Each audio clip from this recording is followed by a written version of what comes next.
Guys, welcome to J&H Vlogs, but today's video is not going to be a vlog. Today's video is going to actually be a serious video, and it's going to be my first story time. So before we get into this story time, I want to introduce to you my new backdrop that I just bought recently, and it's actually supposed to be used as like a festival blanket, or it can also be used as like a wrap for your swimsuit or something, but I'm using it as my backdrop. Now we're going to get into the really serious part of this video. So this video is about the time someone tried to steal my little brother. So my little brother is 2 years old, and he's actually my half-brother. He is my mom's son and my stepdad's. I always just had this really close connection to him. So I've always just called him my brother because that's what feels right with him. I've never called him my half-brother to any friends unless I'm like properly introducing him, like, yeah, he's actually my half-brother, but I always just call him my brother.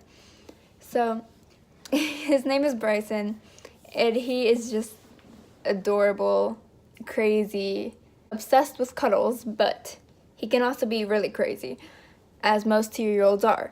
I've always been very protective over both of my brothers, and I'm going to put some pictures of Bryson in here now.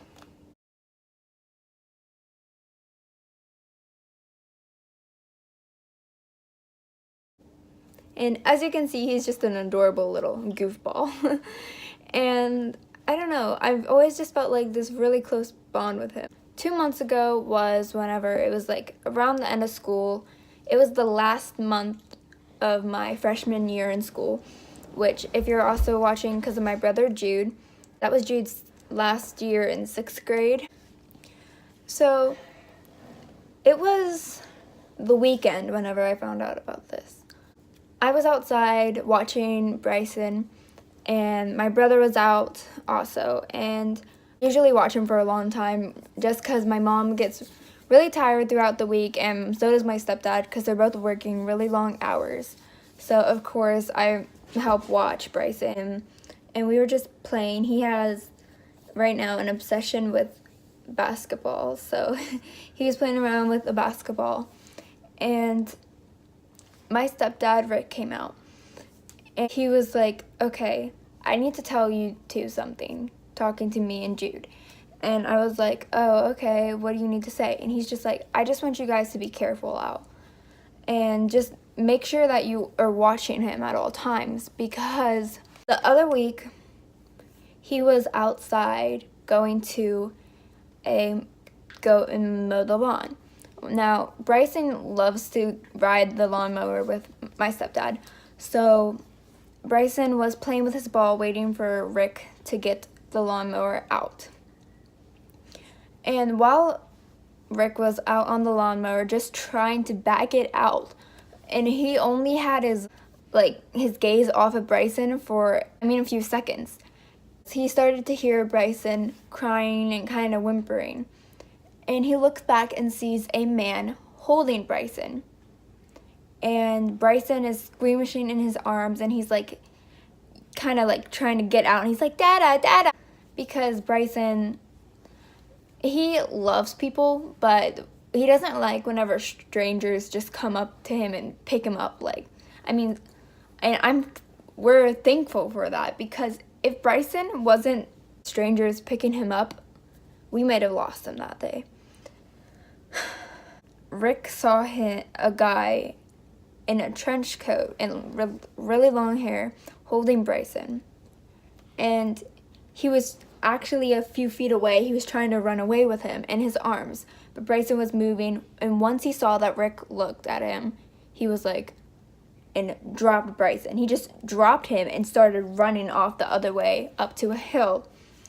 And my stepdad, he didn't know what to do at that situation. He was like kind of flabbergasted, like, what do I do? So he took a metal bat and he flung it at the guy, but the bat missed him, so the guy got away. Rick he didn't know what to do, so he was just kind of like, oh my gosh, and he just took Bryson, and I think he still waited a little to ride the lawnmower. And whenever he told me this, I got so scared for Bryson, and just kind of overwhelming feeling, you know, because what if Rick never saw that this guy was trying to get away?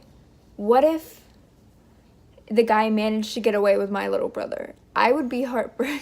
Sorry guys, I'm about to cry, which I usually don't do over things, but Bryson just means a lot to me, you know. He's my little brother, and I can't imagine a life without him anymore. So it's hard to imagine just someone trying to kidnap him. And I don't know. It's really strange. Okay, so he was wearing a trench coat, which obviously is kind of a bad sign because it was freaking hot out in the 90s. And the guy was wearing a long trench coat. I remember asking Rick, oh my gosh, because I was kind of there for like 30 seconds, kind of still gathering myself, thinking I had so much different thoughts, so much different emotions, feeling upset and angry, but not at Rick, just angry at this guy and that people would actually do this. So I just felt like insane. And then I asked him, oh, did you call the police? And Rick said, I never did that. I didn't know what to do. I was thinking about doing it, but the guy got away. I don't even know where he is. So to this day, we don't know if the guy lives in our neighborhood or if he was, I don't really want to say this, but like going on a joyride trying to find kids. So the guy was never found. Rick never called the police, and I wish that he did. And now it's like 2 months too late, you know? So even whenever he's telling me this, I was like, can you call the police now? And he's like, I want to, but I don't know if it's such a good idea. And I asked him if he told my mom this, and he said he didn't because he didn't want to worry her, which I understood. But if that was my kid, which Bryson kind of feels like my kid, I would want to know. But he didn't want to tell her because he knew that she would get all scared and kind of upset of going to school, you know, because it was the weekend and it was still like a week left of school. I ended up telling like my really close friends, I was like, if you guys see someone that looks like this, can you please tell me? And the hardest thing was whenever one of my friends was like, she was kind of trying to make a joke out of it. I don't know if she was trying to just make me feel better, but that kind of made me upset because this is something you don't joke about. Kidnapping people, this is a real thing. This is kind of why I'm making this video, is because I kind of want to bring awareness to this kind of stuff, because you never think that it's going to happen to you. You know, I feel so safe in my neighborhood, and that's the place where I've grown up. Jude was born there, Bryson was born there, I was raised there, and it just feels like you could never get hurt there, you know? And you feel safe and protected, and you feel like nothing bad could happen, but there's always a chance that something could happen. So I just want you guys to know, like, I don't want you guys to get scared or anything, but I just want you to know that things can happen anywhere. So I feel like you shouldn't be so easy with everything and think about it's why people would try and do this. I don't know what the guy's intentions were, like if he was a pedophile or if he wanted a child and he saw my brother and he's like, oh yeah, I'm gonna have this. I don't know, but I know, unfortunately, that a lot of kids are kidnapped and the parents never find them, and that's heartbreaking.